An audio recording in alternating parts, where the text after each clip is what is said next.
ó yá o. ibì kan bẹ tó o gbọdọ̀ mọ́ wò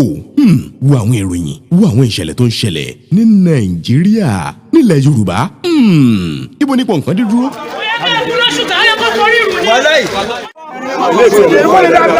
farabalẹ̀ máa wò ó Yorùbá Gidi TV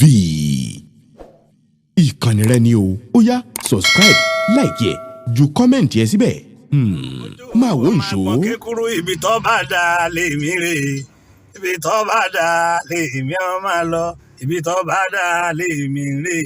ibi tó bá dà lèmi. mo ń fa àkókò ìsọfún àpò ẹ jẹ́ ká jọ máa wo Yorùbá Gidi Yorùbá TV Yorùbá Gidi ibi tá a lè wò tá a lè máa ṣà tá a lè gbọ́ nípa bó ṣe ń lọ nìyẹn. ẹ ṣé o.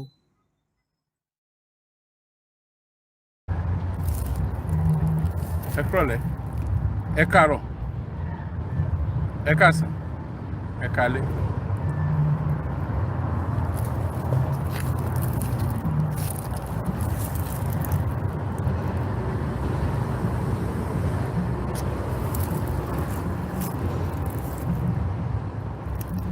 gbogbo ẹ̀yin ọmọ Nàìjíríà pátápátá tí a jọ ń bá ọ̀rọ̀ yìí bọ̀ ṣáájú àkókò yìí mo kọ́kọ́ fẹ́ kí ẹ ràn mí lọ́wọ́ kọ́rọ̀ mi yé yín torí pé àwọn ọ̀rọ̀ kan wà tí mi ní máa là mọ́lẹ̀ tí màá máa pẹ́ sọ àwọn orúkọ kan wà tí mi ò ní dá nítorí mo fi tó yín létí pé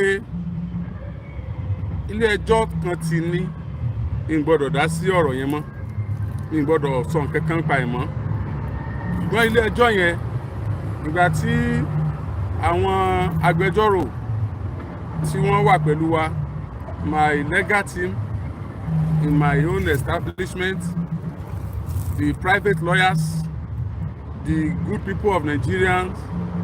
when they study the judgment it's not even the judgment per se when they study the order the court order wọ́n jẹ́ kí n mọ àwọn tí mo lè sọ àti tí mi ò lè sọ pending the determination of the matter. Oríyọmí Hamzat ni orúkọ mi bí Ọlọ́run ṣe dá mi mo jẹ́ ẹni tí tó yẹ pé tó bá wù mí kí n dákẹ́ mi ò ní lágbára di pé kí n má dákẹ́ lọ mo dẹ̀ jẹ́ ẹni tó yẹ pé tó bá wù mí kí n gbójú tí wọ́n bá yànyàn jẹ tàbí mi ò rí àbí òdodo sá lọ níbì kan mo jẹ́ ẹni tó jẹ́ pé mi ò ní gbà màá make sure pé mo dúró tó dodo yẹn tí màá correct ní tó kù díẹ̀ káàtó yẹn tí mi ò bá wá láǹfààní àti ṣe mọ́ inú ìbànújẹ́ ni mo máa ń wà irú àkókò yìí wáyé gbẹ̀yìn ní bí ọdún 7 sẹ́yìn tí wọ́n restrict mi pé mi ò gbọ́dọ̀ sọ̀rọ̀ lórí rédíò mọ́ mo rántí pé ńgbà náà mo ń jà fún àwọn òṣìṣẹ́ ni àwọn teacher pàṣẹ ni ìjà yẹn pọ̀ fún nígbà náà àti àwọn nǹkan tí ò dá tó ń lọ láàrin ìlú mo rántí pé ìgbà yẹn nírú eléyìí wáyé but to God be the glory today wọn ní ká má sọ̀rọ̀ lórí rédíò mọ́ wọn dẹ̀ ní kí n kúrò lórí social media wọn dẹ̀ ní kí n má ṣe nǹkan míì mọ́ ọ̀rọ̀ tó wà nílẹ̀ yẹn gangan náà ní kí n má dá sí mọ́ mo dẹ̀ mọ ìdí tí wọ́n fi ní kí n má dá sí ó dẹ̀ yé gbogbo ẹ̀yin èèyàn náà pé ẹ mọ̀ ìdí tí wọ́n fi ní kí n má dá sí telling you that wọ́n á tú mi lẹ̀ tí àwọn nǹkan kan bá ti ṣe ẹ jọ̀ọ́ mo fẹ́ kọ́kọ́ rọ̀ yín information tí mo ní update tèmi ó lágbára díẹ̀ mo kọ́kọ́ fẹ́ rọ̀ yín pé mo fẹ́ fún yín ní àwọn Facebook address méjì kan Facebook page méjì kan tó yẹ pé ẹ lè má gbọ́ Oríyọmí Hamzat ń bẹ̀ but ẹ máa rí update ń bẹ̀ time to time àwọn èèyàn including ẹ̀yin tẹ̀ ń wò mí àwọn bloggers àwọn Facebook influencers àwọn náà kóra wọn jọ tí wọ́n form Facebook page méjì yẹn we have a radio in Ìbàràpá ní ìlú tí wọ́n ti bí Timothy wọ́n pè rédíò yẹn ní Ìbàràpá radio online radio ní Ìbàràpá radio IBRAPA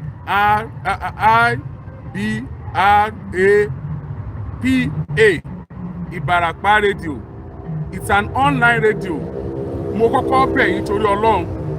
ẹ subscribe síbẹ̀ ẹ join Ìbàràpá radio lórí page lórí Facebook ẹ join ẹ time to time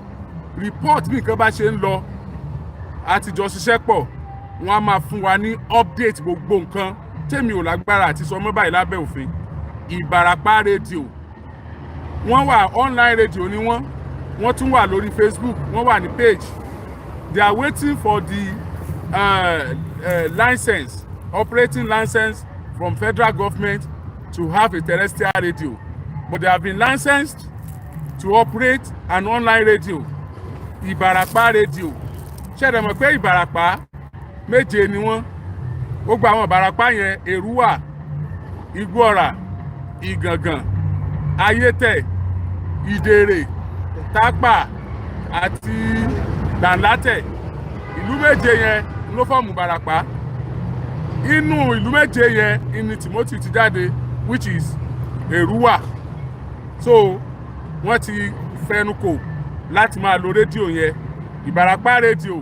www.ibaraparadio.com lórí internet ẹ lè gbọ́ audio rẹ̀ lórí Facebook náà page yẹn ó ń function all the time ẹ jọ̀ọ́ ẹ bá mi follow wọn ẹ bá mi subscribe sọ́ndà wọn ẹ máa gbọ́ oríṣiríṣi ń bẹ̀ number 1 yẹn number 2 eléyìí ò kì í ṣe rédíò orí Facebook nìkan ni Justice for Timothy ìní page tí wọ́n open Ìbàràpá radio and Justice for Timothy gbogbo àwọn update tí ẹ máa ń gbọ́ lẹ́nu Oríyọmí Hamzat ẹ máa gbọ́ ń bẹ̀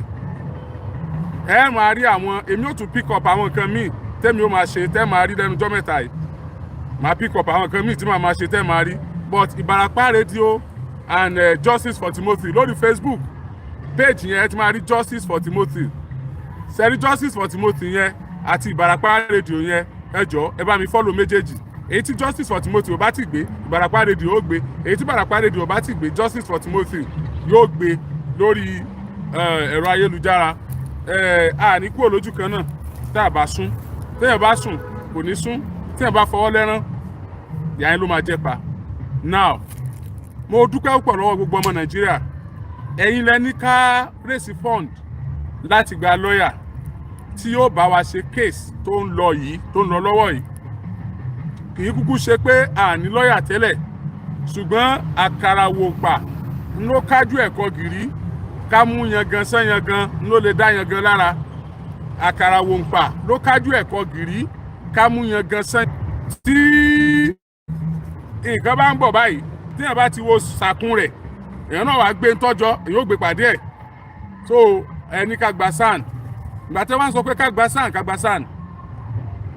tí a bá wo àwọn tí wọ́n sọ pé ká gba sàn 90% of àwọn tí wọ́n sọ pé ká gba sàn fún kéèsì yẹn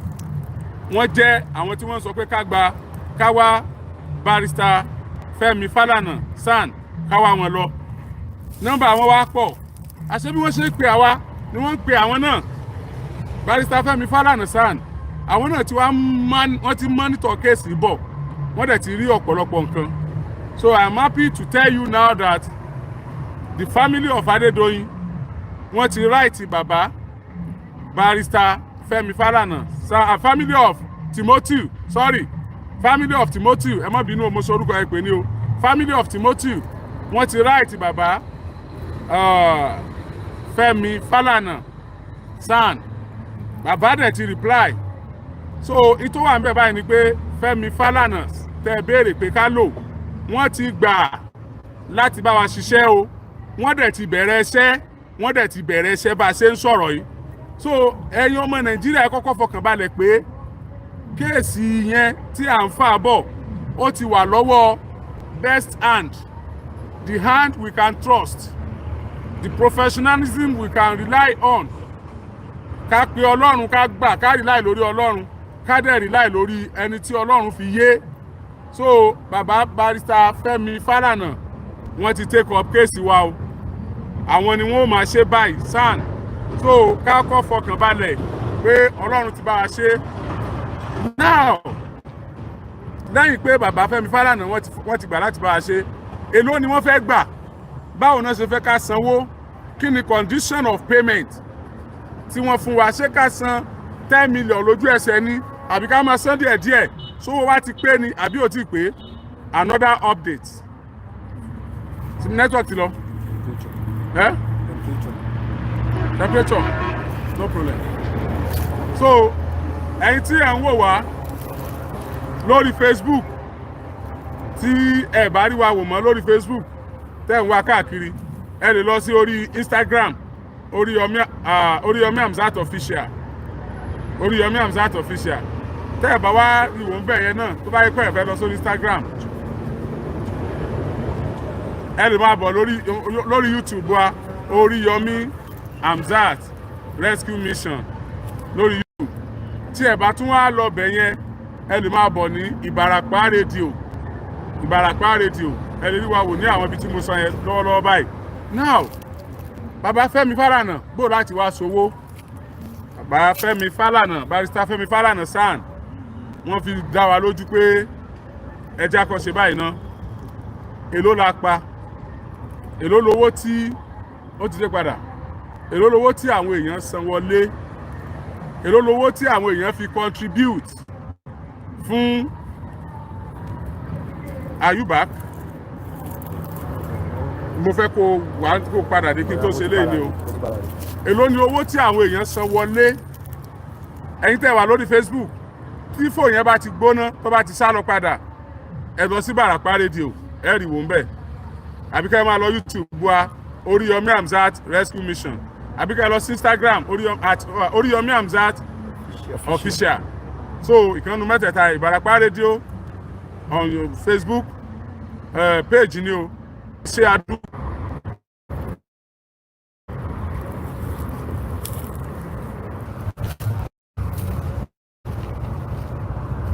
Facebook na YouTube náà ni wọ́n á flag ẹ̀ kó má wà tell him to come with his altar so wọ́n ní justice for okay wọ́n ní pro bono òun làwọn fẹ́ ṣe ogun táwọn fẹ́ bá wa ṣe pé àwọn ò ní gba 1 naira wọ́n dẹ̀ ti take up matter yẹn immediately so gbogbo ọmọ Nàìjíríà ẹ bá a dúpẹ́ lọ́wọ́ barrister Fẹ́mi Falana SAN he has taken up the job and kì í ṣe pé wọ́n take it up lẹ́tà tí family Adedoyin kọ family Timothy sorry lẹ́tà tí family Adégòkè Timothy Olúwadámiláre lẹ́tà tí wọ́n kọ ó ti tẹ bàbá lọ́wọ́ ó ti tẹ Fẹ́mi Falana SAN ó ti tẹ wọ́n lọ́wọ́ wọ́n dẹ̀ ti reply wa pé àwọn ready láti ṣiṣẹ́ lẹ́yìn pé wọ́n dẹ̀ tún reply wa pé àwọn ready láti ṣiṣẹ́ wọ́n dẹ̀ ti ń ṣiṣẹ́ yẹn gangan lọ wọ́n ti ń ṣiṣẹ́ yẹn lọ now ìyẹn bẹ́ẹ̀ yẹn now owó èló la wá pa as in èló ni ẹ̀yin èèyàn dá báwo lẹ dẹ̀ ṣe dá ibẹ̀ yẹn ni mo wà tí network fi lọ lẹ́ẹ̀kan but ó ti padà dé báyìí bóyá kẹ́ni tó ní network ò jókòó so that tó bá lọ ká lè pè pé ní ẹ̀ ti fẹ́ lọ kó sì pè wọ́n padà now má wá bí o wọ́n pé ìwọ ògbó o má jẹ́ ń rí ọ́n bí mọ́ hàn lórí sóòyì ògbó o wọ́n hàn tiẹ̀ o ìtìpá náà gbó Ọlọ́run ni o now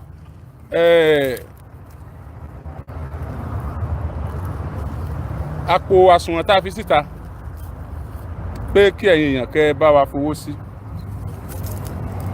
ní ọjọ́ kejì tá a fi àpò àsùnwọ̀n síta ìyàwó Timothy ó pè mí ọjọ́ kejì tá a fi àkáǹtì tẹ́ fowó sí síta ìyàwó Timothy pè mí torí pé ọjọ́ tí Gbadé ń sọ pé ká fi àkáǹtì yẹn síta àwa náà wò kó tiẹ̀ ká fi síta but èmi bọ́lọ̀ ń ṣe dé mi ó láti lọ lé àkáǹtì owó tó bá fẹ́ ká lò wọ́n láti lọ conclude láti lé ká mọ̀ pé the whole family ló pé ká lo àkáǹtì yẹn but when he got home wọ́n ṣe meeting wọ́n pè mí padà pé account number Oríyọmí Hamzat ń làwọn fẹ́ lò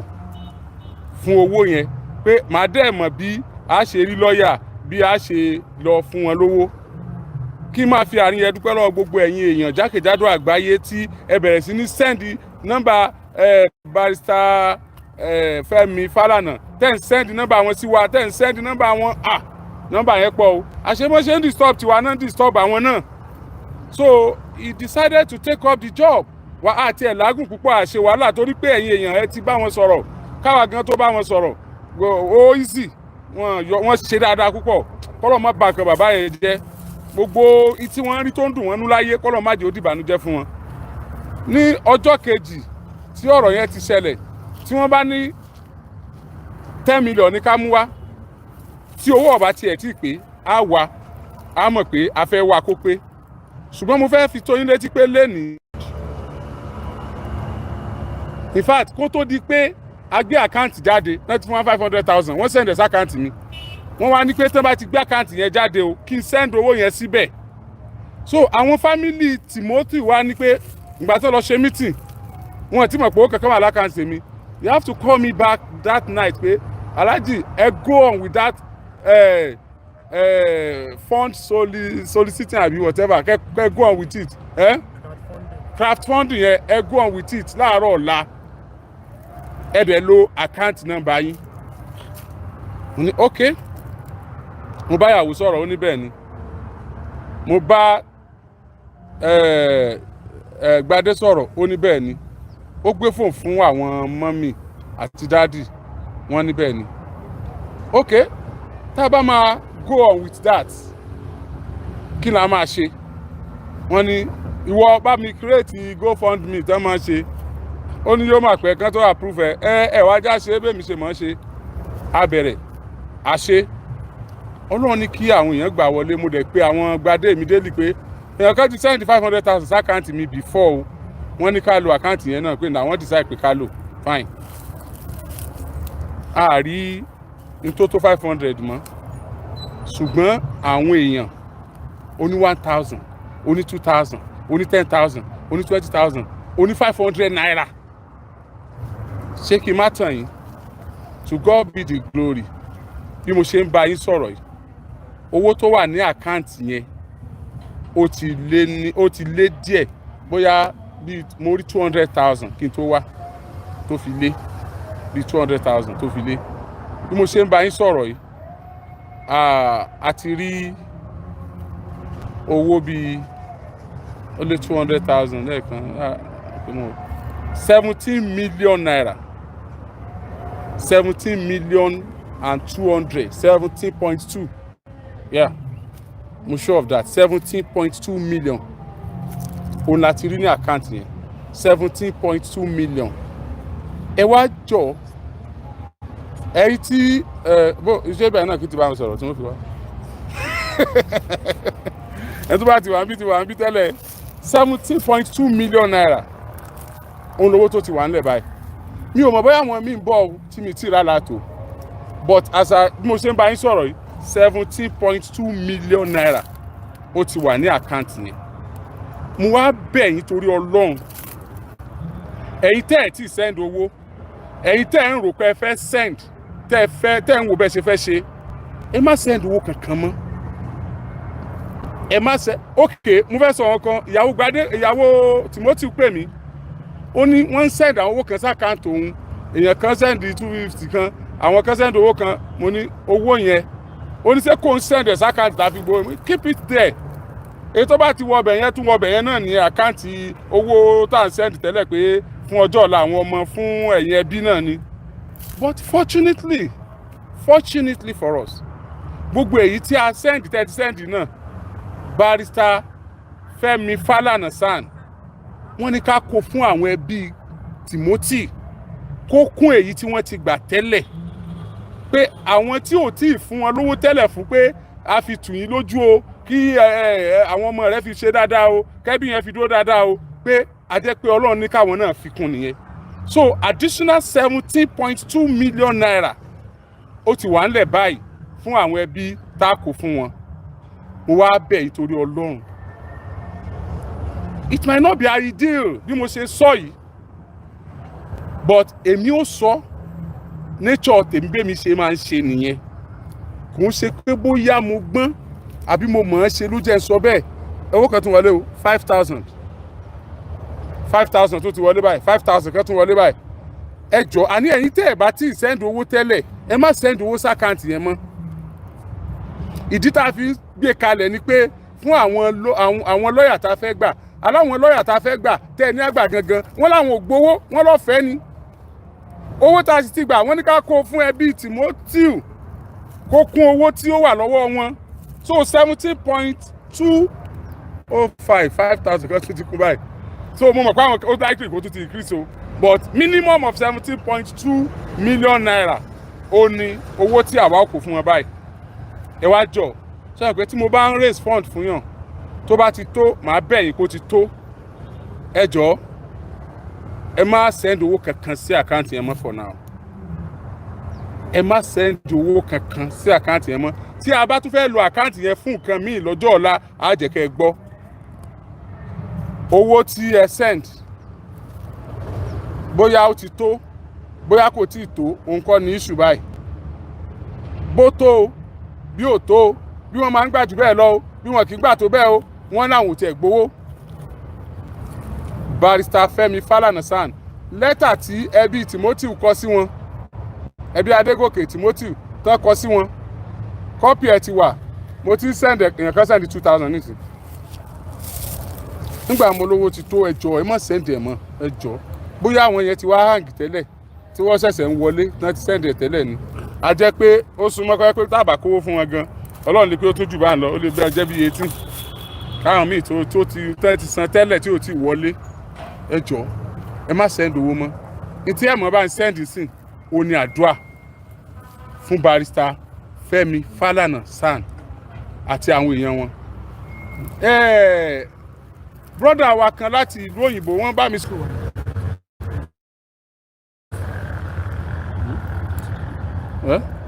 Ó ti dìlítì ẹ jọ̀ọ́ gbogbo ẹ̀yin tẹ́ ẹ̀ ń ṣe show sí yẹn tẹ́ ẹ̀ ń bá wa post account number yẹn ẹ̀yin náà ẹ bá mi spread ẹ̀ wípé kán má sanwó mọ́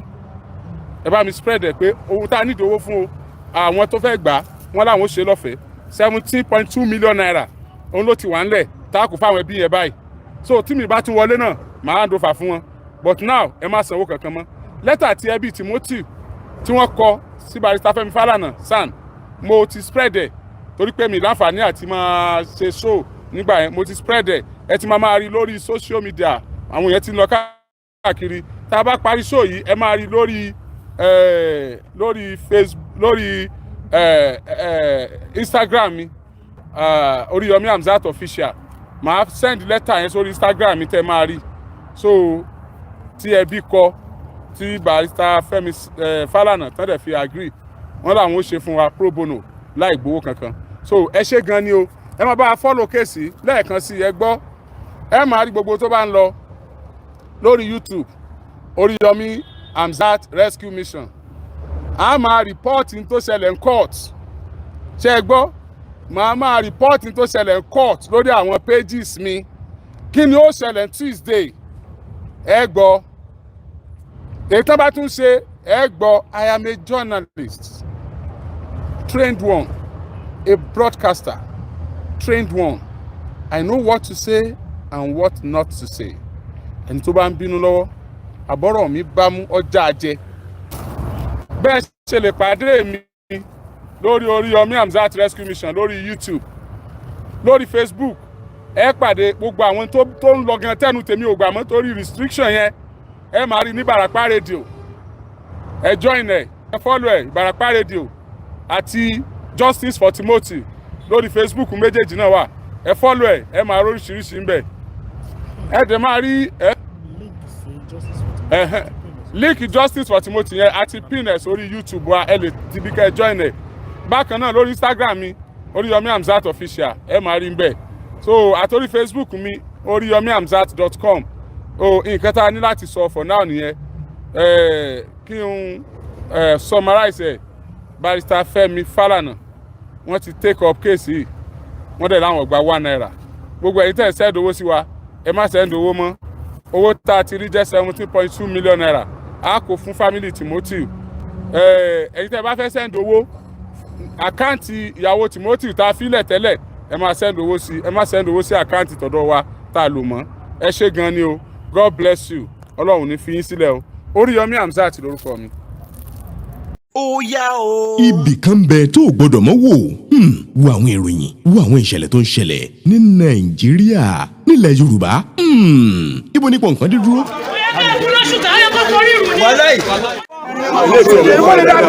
farabalẹ̀ máa wò ó Yorùbá Gidi TV ìkànnì rẹ ni o ó yá subscribe like ẹ ju kọ́mẹ̀ntì ẹ síbẹ̀ máa wò ìṣó. kíkúrú ibi tó bá dá lèmi rè ibi tó bá dá lèmi ó máa lọ ibi tó bá dá lèmi rè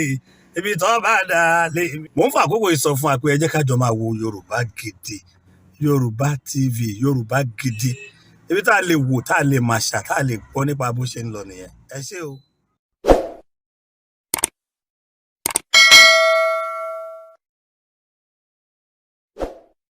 Sọ Fáṣùgbà mi dé. Lọ́tẹ̀ yìí o, èmi gángan máa gbọ́. Fáṣùgbà mi dé. Ọ̀rọ̀ rẹ ló wù wá ká máa gbọ́ o. Fáṣùgbà mi dé. Ìyàwó Ọlákúnlé mi Fáṣùgbà. Fáṣùgbà mi dé. Adùn idán la wà lórí rẹ̀ o. Fáṣùgbà mi dé. Ẹ wo educative program tí a mi sọ. Fáṣùgbà mi dé.